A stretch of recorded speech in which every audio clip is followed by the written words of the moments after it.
First of all, Councilmember Lyon, I really appreciate you clarifying what's really at stake here tonight. And I do feel, though, a need to just briefly address the larger issues that have been raised here. The reality is that, as my friend Daniel Kemmis, who is the mayor of Missoula, Montana, said, public hearings are that place in American society where no one listens. I don't think anyone changed their mind here tonight. And that's a challenge, right? Again, we're objective triers of fact. It's not our opinions or our desires or our predilections. We try to make an objective decision.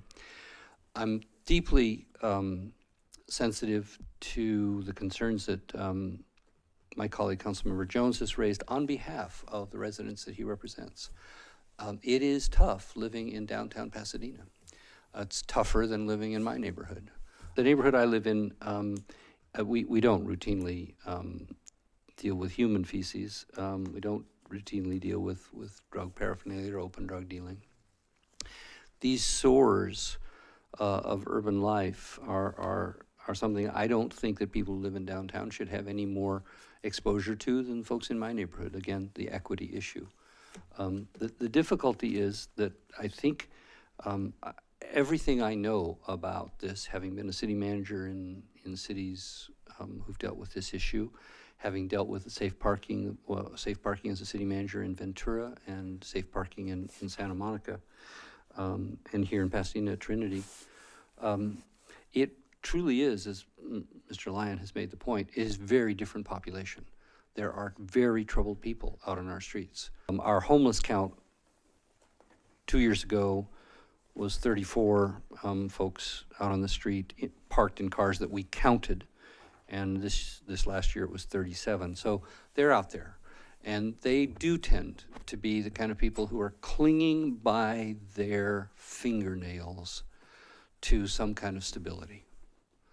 They often have jobs. They often, the ability to register, insure, and keep up a car means that they have some level of stability. So we have a bigger problem, and yes, we could devote more resources to this population than a safe parking, but that's resources we're taking. It's a zero-sum game. We don't have enough resources to house 300 people, and 300 people are out in the rain tonight because we don't have a bad weather shelter that doesn't operate until mid-December. So I think we need to distinguish. I think we need to address the concerns of the neighborhood, and I think that All Saints has an obligation to be a little bit more outgoing a neighbor, to sit with folks, to be proactive, and to give the neighbors who are here tonight an opportunity to talk to the folks, because it's been my experience that things change. When I was city manager of Santa Monica, I had to deal with a by right opportunity for people who had graduated from a program of transitional housing who were mentally ill, who wanted to, they bought a bungalow court, and these were people that had gotten to the place where they could live by themselves. And the neighborhood went berserk. I urged the applicants, even though they had the right to do it, to engage with the neighbors. And when they actually talked to the people who were going to be participants in the program, things changed. And the neighbors had a party to welcome the first residents. But again, public hearings are the place where people don't change their mind. I hope people will change their hearts. I hope the people at All Saints will not look upon their neighbors as hard-hearted people who have no compassion.